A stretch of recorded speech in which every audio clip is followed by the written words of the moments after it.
Hola, muy buenas tardes a todos y a todas. Bienvenidos a esta jornada informativa online en la que se abordará la Ley de Cadena Alimentaria, un acto organizado por la Consejería de Agricultura, Ganadería y Pesca del Gobierno de Canarias y que cuenta con la colaboración del Ministerio de Agricultura, Pesca y Alimentación. Al final de la intervención de los ponentes se responderán las preguntas recibidas. Y bien, saludamos ya a la consejera de Agricultura, Ganadería y Pesca del Gobierno de Canarias, Alicia Van Ostende. Hola, buenas tardes. Muchas gracias Gabriel por la presentación. Buenas tardes a todos los que nos siguen en streaming. Bueno, muchas gracias por estar ahí y también un especial agradecimiento al Ministerio de Agricultura por esa colaboración en la organización de esta jornada. Bueno, yo creo que desde diciembre le habíamos pedido al Ministerio que pudiésemos hacer un debate sobre esta ley de cadena en Canarias, un debate presencial donde pudiésemos interactuar y que todos pudiésemos debatir y aclarar nuestras dudas. Esa era nuestra intención y la del Ministerio, pero ciertamente la cuestión de la pandemia no nos permite ahora mismo, y con la cuestión de los aforos, poder hacerlo.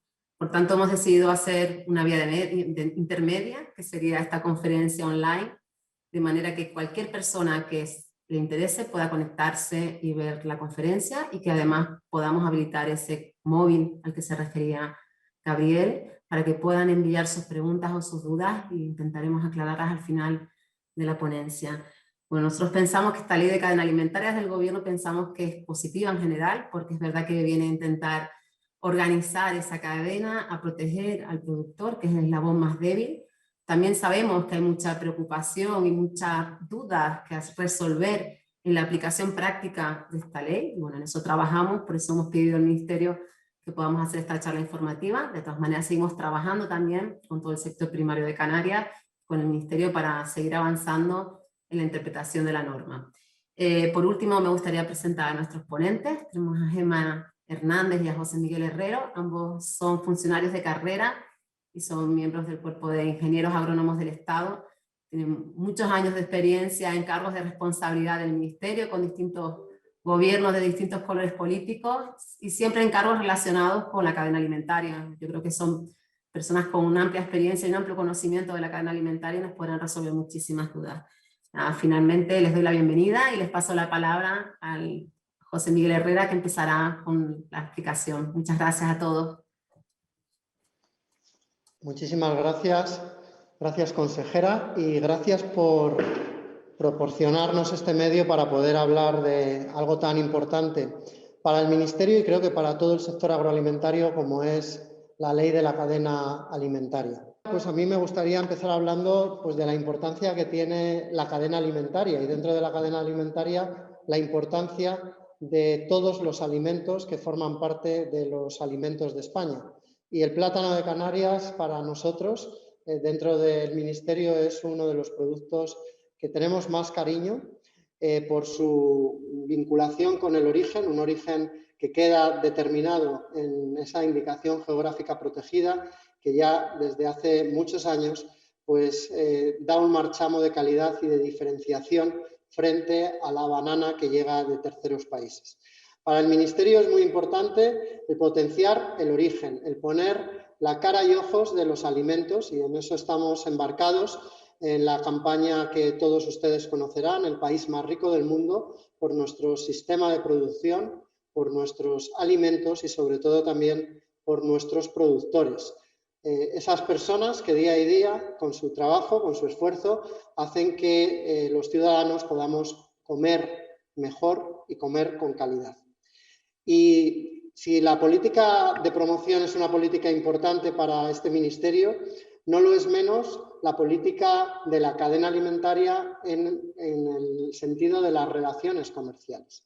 Y aquí sí que me gustaría irme un poco hacia atrás para explicar el por qué se determinó que era necesario que existiera una regulación, es decir, unas normas que establecieran cómo tenían que relacionarse esos operadores de la cadena, esos agricultores con los compradores, esos compradores con los distribuidores. En el año ya 2008, la Comisión Europea hizo un estudio para ver cómo estaba funcionando la cadena alimentaria en Europa y hubo dos principales conclusiones. no funcionaba correctamente.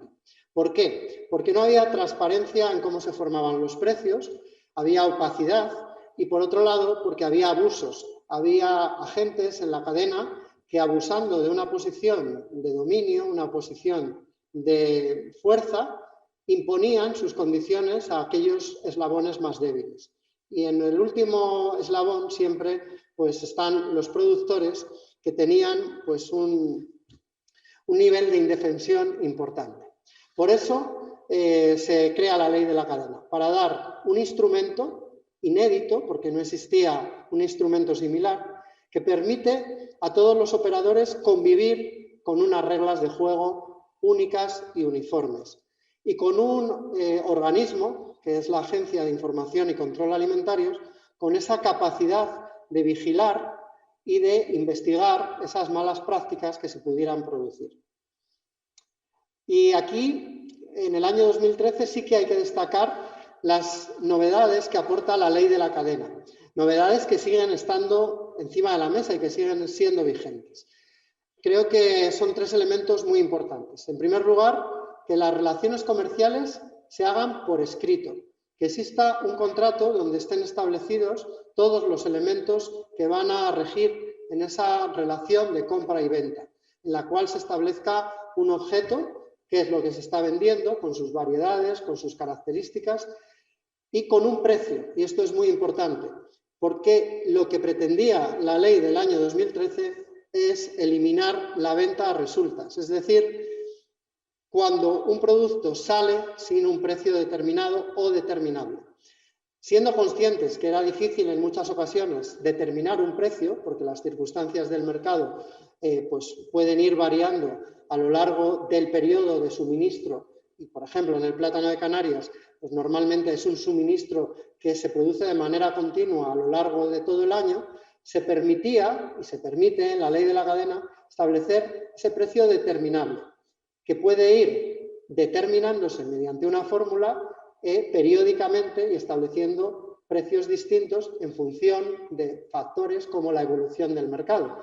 De tal manera que cuando el mercado, por un exceso de oferta, puede que los precios vayan hacia abajo, en ese contrato, a través de esa fórmula, se puede ir determinando el precio caso a caso para cada una de las partidas en función de las circunstancias del mercado. Por lo tanto, los dos elementos importantes de la ley de la cadena del 2013 y que digo que siguen estando vigentes son los contratos por escrito con un precio determinado o determinable entre las dos partes, el comprador y el vendedor. Y algo también muy importante, los plazos de pago. Plazos en 30 días para los productos perecederos, como es el caso del plátano, y en 60 días para el resto de los alimentos. Bueno, pues esos tres elementos han sido pues objeto de mucha insistencia por parte del Ministerio y de la agencia para que ningún contrato se estableciera con un apretón de manos y pasáramos a tenerlo todo regulado por escrito. Ese es uno de los elementos más importantes y que no viene a cambiarlo, lo que ahora estamos debatiendo y por lo que se ha generado pues quizá tanta polémica.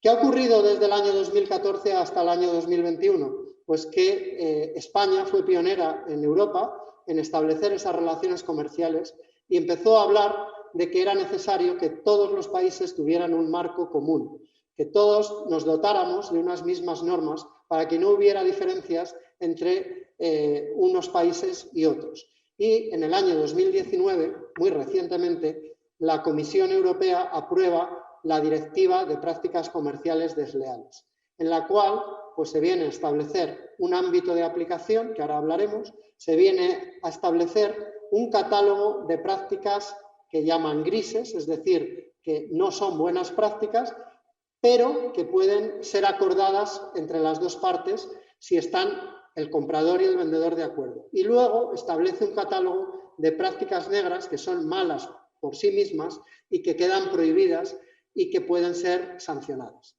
Luego, esto también es muy importante, el paso que da la Unión Europea para que todos los países tengamos un marco común. Dentro de esas normas comunes, hablo del ámbito de aplicación y el ámbito de aplicación se extiende. Anteriormente, la ley de la cadena solo afectaba a las compras y ventas que tuvieran lugar en España. Pero ahora todas las operaciones que hace un importador, por ejemplo, comprando productos de un tercer país o de un país europeo, pues es obligatorio cumplir esas prácticas, o sea, lo que está establecido en la ley de la cadena. No se puede hacer una mala práctica, porque si se hace, bien sea el producto de un país europeo o bien sea el producto importado de un tercer país, se dota a los órganos de gestión, a la ICA y a las comunidades autónomas, con una capacidad de vigilancia y capacidad sancionadora. De esta manera tenemos una protección mayor de la que existía con la ley de la cadena. Esto creo que es muy importante. Otro de los elementos importantes de ese ámbito de aplicación son lo que llamamos que el objeto, los productos que tienen que estar dentro de esa normativa son los que están en el anexo 1 del Tratado Fundacional de la Unión Europea. Y el plátano, como fruta y hortalizas, está dentro de ese anexo 1 y por lo tanto le aplica la ley de la cadena y todas las leyes de la cadena que existan en los países europeos. Porque todos los productos alimentarios de ese anexo 1 son de aplicación tanto en España como en Portugal, como en Alemania, como en cualquier otro país de la Unión Europea. Esto creo que es muy importante. Por otro lado, a mí me gustaría destacar una particularidad que es importante en el caso de Canarias, y es que hablamos que los productores, a diferencia de otras partes de España, han hecho un trabajo de organización a través de organizaciones de productores de frutas y hortalizas, a través de cooperativas o a través de organizaciones que han permitido concentrar la oferta. Y por eso, bueno, pues hay una particularidad contemplada en la ley del 2013 y que sigue estando también en las modificaciones al aplicar la directiva comunitaria, y es que las cooperativas, las organizaciones de productores, las SAT, no tienen que cumplir las normas de la cadena alimentaria con sus socios. ¿Por qué? Pues porque son los socios, los dueños de esa empresa y por lo tanto no hay una transferencia de la propiedad. No se produce una compra-venta de ese plátano que hace un productor a la cooperativa, a la organización de productores. Se produce una entrega. Esa entrega es el socio a su propia empresa. Por lo tanto, no es de aplicación el hacer contratos, el respetar el tema de los costes de producción, ni el de pagar a los 30 días. Pero en la modificación que ahora está en el Parlamento, sí que se ha metido una precisión para dar más transparencia a esos agricultores. Y es que las cooperativas, las organizaciones de productores, las SAT tienen que informar de manera clara a cada uno de sus socios de cómo va a ser el procedimiento para determinar el valor de liquidación de ese producto y el calendario aproximado de cuándo se va a hacer esa liquidación. Esto es muy importante porque vimos que había cooperativas, no hablo ahora de Canarias, sino hablo de todo el resto de España, que a lo mejor pues los socios no conocían cómo el gerente calculaba el precio luego al que le liquidaban, ni conocían cuándo se iba a liquidar finalmente ese producto. Por lo tanto, con esta precisión que se incorpora, va a haber mucha mayor transparencia porque no va a ser necesario hacer un contrato si el gerente, los órganos de gestión de esa entidad asociativa informa de cómo y cuándo va a pagar a sus socios. Esto creo que es muy importante. También es importante, y he hablado antes, de la venta a resultas. La venta a resultas no es algo que se cambie con la modificación de la ley, sino que es algo que ya estaba prohibido por la ley de la cadena del año 2013. ¿Y ahora en qué momento nos encontramos? Pues nos encontramos en un momento importante, porque eso que he comentado, que son las normas comunes europeas, lo que llamamos la Directiva de Prácticas Comerciales, todos los países de Europa lo tienen que llevar a sus normas nacionales. Y en nuestro caso lo estamos llevando a la ley de la cadena. ¿Y qué estamos cambiando? Pues algunos elementos que ya nos dice Europa que hay que cambiar y que hay que introducir en nuestra ley de la cadena. Pero también hemos querido introducir un elemento novedoso que es muy importante y es el tema del valor, que queremos una cadena que aporte valor que no lo destruya y por lo tanto que pasemos a tener que hablar entre compradores y vendedores, que empecemos a negociar, no a imponer unilateralmente unas condiciones, sino a decir, bueno, pues entre todos esos factores, la evolución del mercado, las calidades, las distintas categorías, tengamos en cuenta también los costes de producción. ¿Qué cuesta producir un producto? Y eso incorporarlo al contrato e incorporarlo al precio. No tiene que figurar en el contrato el coste, sino que se tiene que en esa negociación tener en cuenta lo que cuesta producir un producto. Y a partir de ahí empezamos a meter una cláusula importante y es que todos los operadores sucesivos al eslabón primario tienen que ir vendiendo su producto, su alimento, siempre por encima de lo que lo han comprado. ¿Para qué? Para que no nos encontremos que luego, pues en el punto de venta o en alguno de los eslabones intermedios, el producto valga menos de lo que ha costado producirlo. Por lo tanto, queremos una cadena que aporte valor para todos los que forman parte de la misma. Eso es un elemento muy importante. Y aquí aclaro también, porque como estamos hablando en el sector del plátano, de que es un sector que está organizado a través de organizaciones de productores y de cooperativas, insisto, esta cláusula de generación de valor empieza a funcionar desde el momento que sale el plátano de la organización de productores y se vende al siguiente comprador. Cada cooperativa, cada organización de productores establecerá sus normas internas para garantizar que los productores, los que entregan los plátanos, pues puedan vivir con dignidad, con unas buenas condiciones y los propios dueños de esa organización tendrán que establecerse unas normas de funcionamiento que, bueno, pues que den una buena calidad de vida a los miembros de esta organización. Pero es a partir de que el plátano sale de la organización de productores cuando empieza a tenerse en cuenta todos los sucesivos pasos de hacer el contrato por escrito, fijar el precio en esa transacción de manera, insisto, determinada o determinable, con índices, con indicadores que se pueden referenciar a la evolución del mercado. Me hablaban, por ejemplo, de que no existen índices. No es que se cree un índice específico para el plátano de Canarias, pero se puede decir, bueno, pues vamos a coger el precio de la banana en Costa Rica o en Camerún y lo multiplicamos por 3 o lo dividimos por 4. Es decir, hay muchas maneras de referenciar un producto dentro de los contratos, siempre y cuando esos indicadores no los pueda manipular una de las dos partes, lo pueda verificar en el caso de que haya una inspección y decir, bueno, ¿de dónde ha salido este índice? Bueno, pues lo cogemos de esta publicación o lo cogemos del precio en un supermercado que puede ser comprobado por cualquiera que vaya a comprar ese producto, etcétera. Es decir, no tiene por qué haber un índice específico del plátano, sino que se puede buscar índices de evolución del mercado. Bueno, y esto pues, es una de las principales novedades, la generación del valor, que incorpora la novedad de la directiva comunitaria y la transposición a la ley española. El que se tenga en cuenta los costes de producción en esa negociación.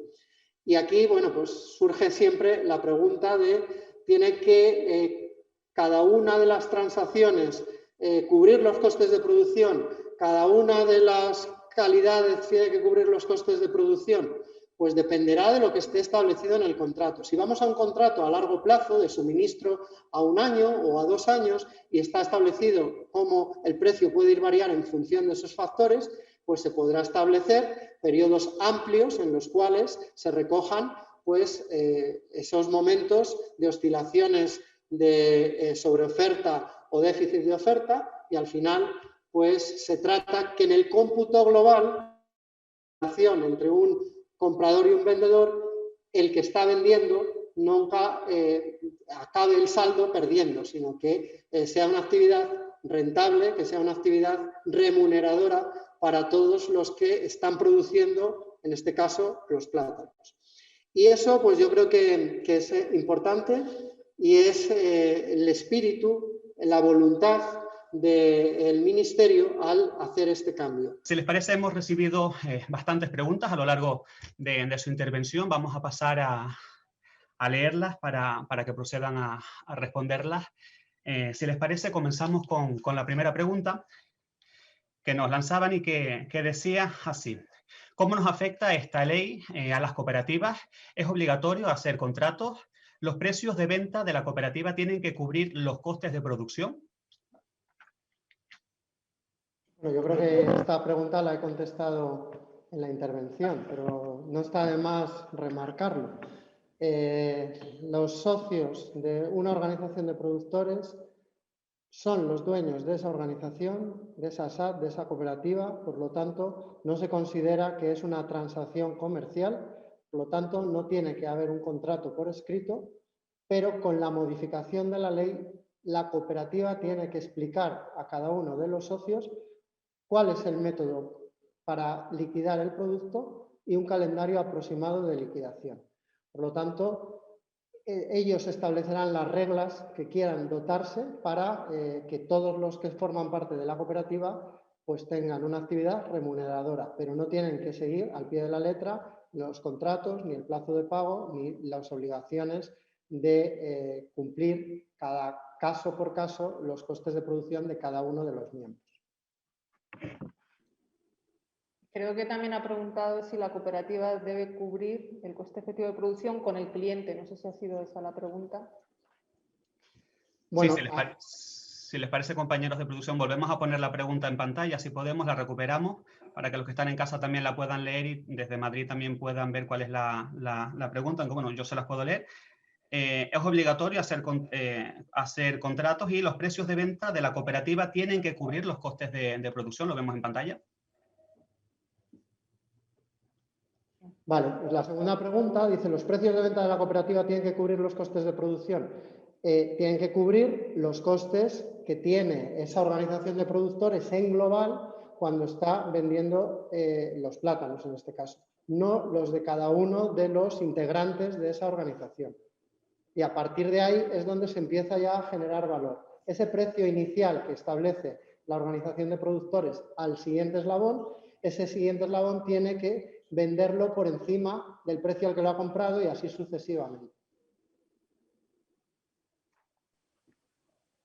Sí, una aclaración, es decir, en el tema del coste efectivo de producción, en este caso de la cooperativa a su comprador, la cooperativa es la que conoce cuál es su coste, ¿no? Siempre los vendedores, los proveedores, son los que tienen que conocer y valorar sus costes. No hay una definición, la ley es amplia en este sentido, es flexible, no hay una definición de qué se entiende por coste efectivo de producción. Cada operador conoce perfectamente cuánto le cuesta producir un producto y cómo repercutir ese coste, porque, como yo decía al principio, hay un contrato con un objeto que cuanto más definido esté, pues mejor, porque sabemos cuál es en esa relación comercial qué se está comprando y vendiendo, y los costes irán referidos a esa referenciación de ese objeto del contrato.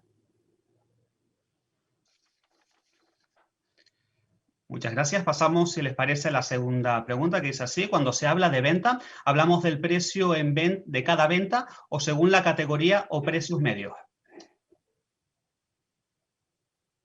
Bueno, cuando hablamos de un contrato de compraventa, son las partes las que acuerdan el tiempo de duración de ese contrato, el objeto del contrato, y dentro de ese contrato pueden ir muchas ventas. Es decir, hay un contrato de suministro, que en el caso del plátano puede ser perfectamente asumible, que es un contrato, puede ser anual, donde hay muchos pedidos, hay muchas ventas. Entonces, ampara todo ese tiempo. Hay un contrato marco, podemos decir, y luego dentro muchas ventas, no una única venta. Es decir, todo tiene que estar referenciado al contrato y lo que acuerden las partes indicar en ese contrato.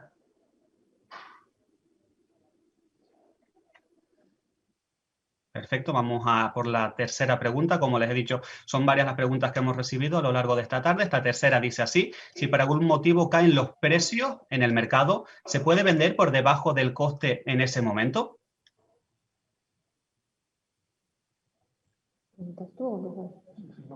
Sí, a ver,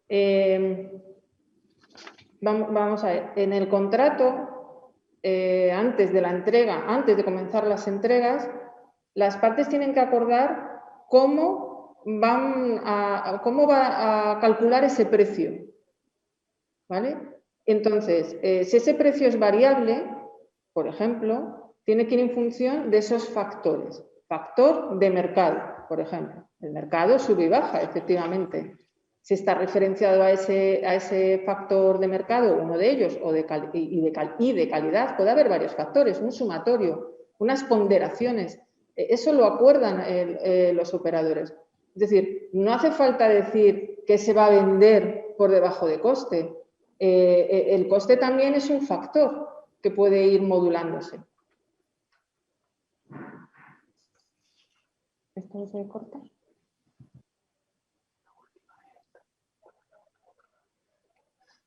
Perfecto, vamos a por la siguiente pregunta. Para las categorías inferiores que tienen un precio más bajo, ¿puede venderse más barato que el coste de producción? ¿Pueden ser sancionados también las personas que lo hagan?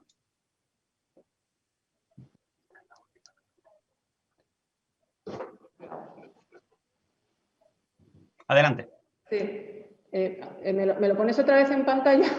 Sí. Si quieren les vuelvo a leer la pregunta. Para las categorías inferiores que tienen un precio más bajo, ¿puede venderse más barato que el coste de producción? ¿Pueden ser sancionados por hacer esta práctica? Vamos a ver, vuelvo a repetir la flexibilidad que ofrece la ley.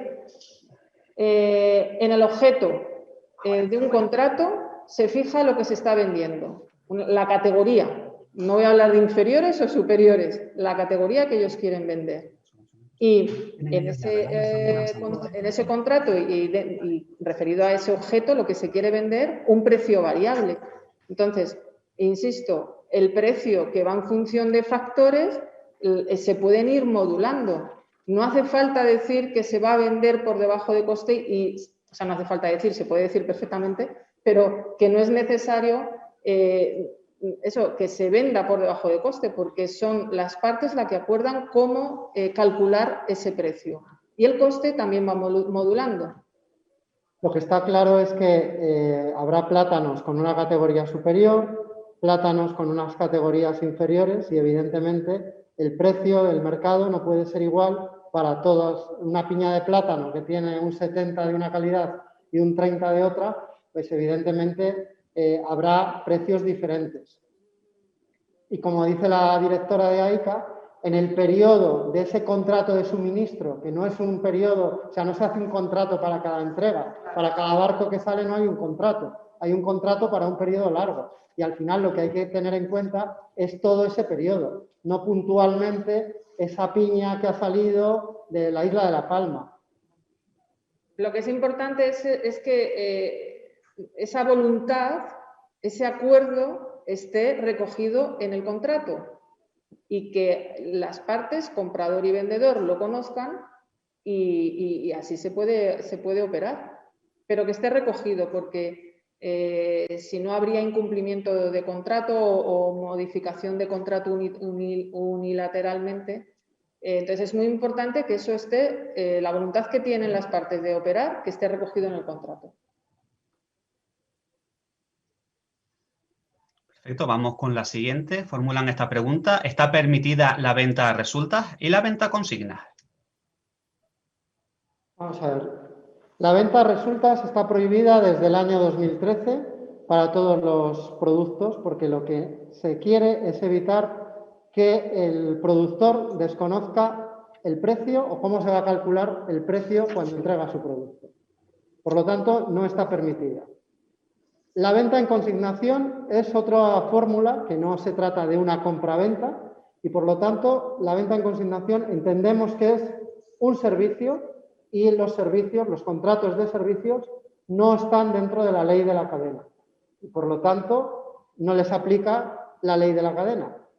Las ventas compraventas están dentro de la ley de la cadena, otras fórmulas como la consignación, las ventas a comisión, son servicios que presta un operador a otro y que por lo tanto no tiene que cumplir la ley de la cadena.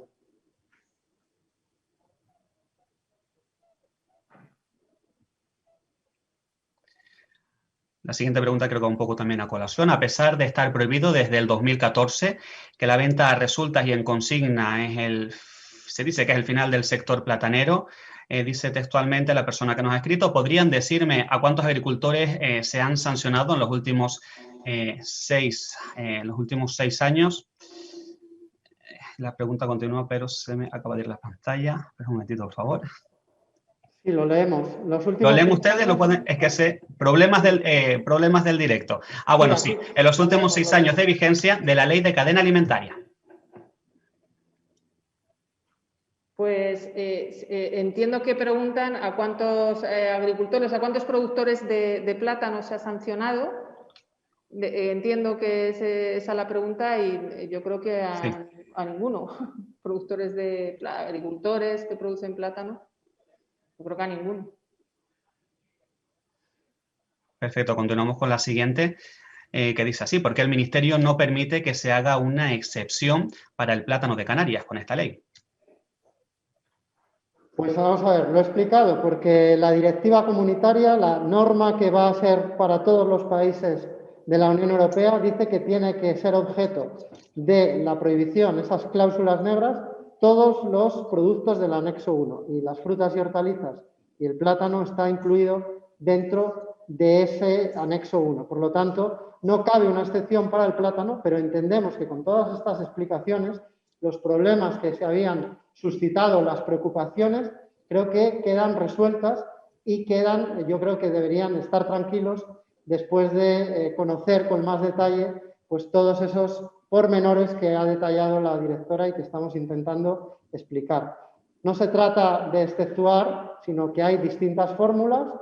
Hemos hablado de la venta en consignación, de los contratos de servicios, hemos hablado de que las organizaciones de productores no tienen que cumplir la ley estrictamente con sus socios, sino que tienen que darles información y transparencia y que, por lo tanto, pues con todas estas flexibilidades que están contempladas en la ley y que quizá no se conocían, creo que está respondida esta pregunta.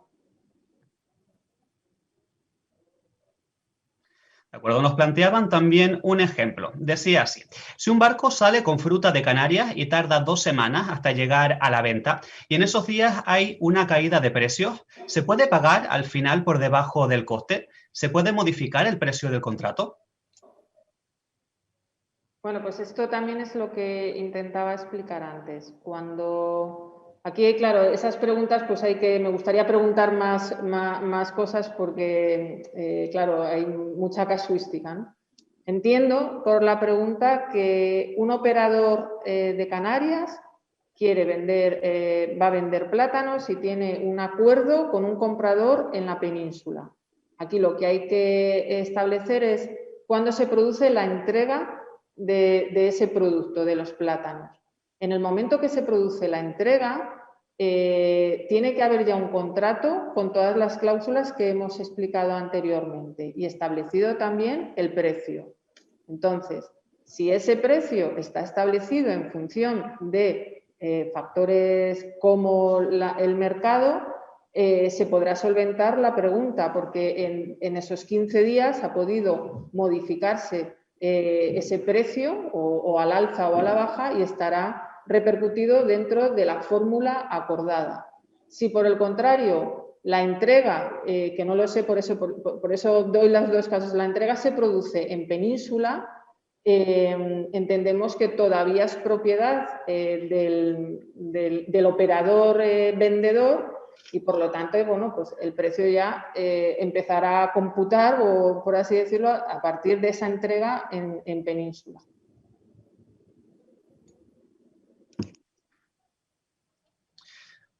Vamos con otra pregunta. ¿Con la nueva ley se obliga a las cooperativas a decir el procedimiento de liquidación?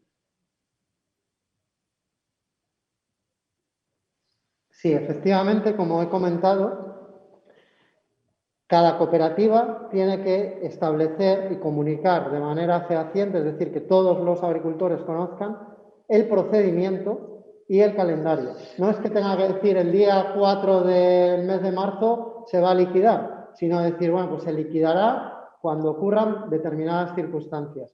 Y el método de cálculo pues será en función de las variables del mercado, en función del precio de la banana o en función del precio de un determinado operador. Es decir, un método, pero que los agricultores, cuando entregan el producto, no entregan a ciegas, sin decir, bueno, estoy a expensas de lo que me liquide el gerente de la cooperativa, sino que tengo un método de cómo van a aplicar luego esa liquidación.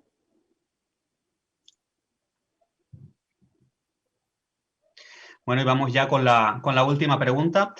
En este caso, ¿la subvención del POSEI del plátano se tiene en cuenta cuando se habla de los precios?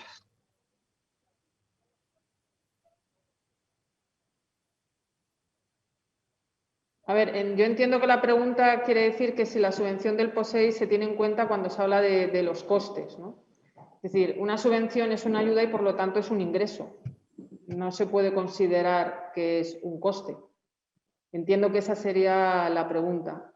El precio, como decía, es un acuerdo entre las partes, que un vendedor tiene que negociar con el comprador en base a lo que he explicado anteriormente, a los factores que establezcan, pero una subvención es un ingreso. Pero no cabe duda que si existe una subvención es porque existe una ventaja, o sea, una desventaja respecto a otros productores, y por eso el hecho de que exista esa renta añadida a los productores, y por lo tanto eso, bueno, pues lo tendrá en cuenta la cooperativa a la hora de establecer el precio de salida de ese conjunto de productos, de plátanos, cuando salga hacia la península.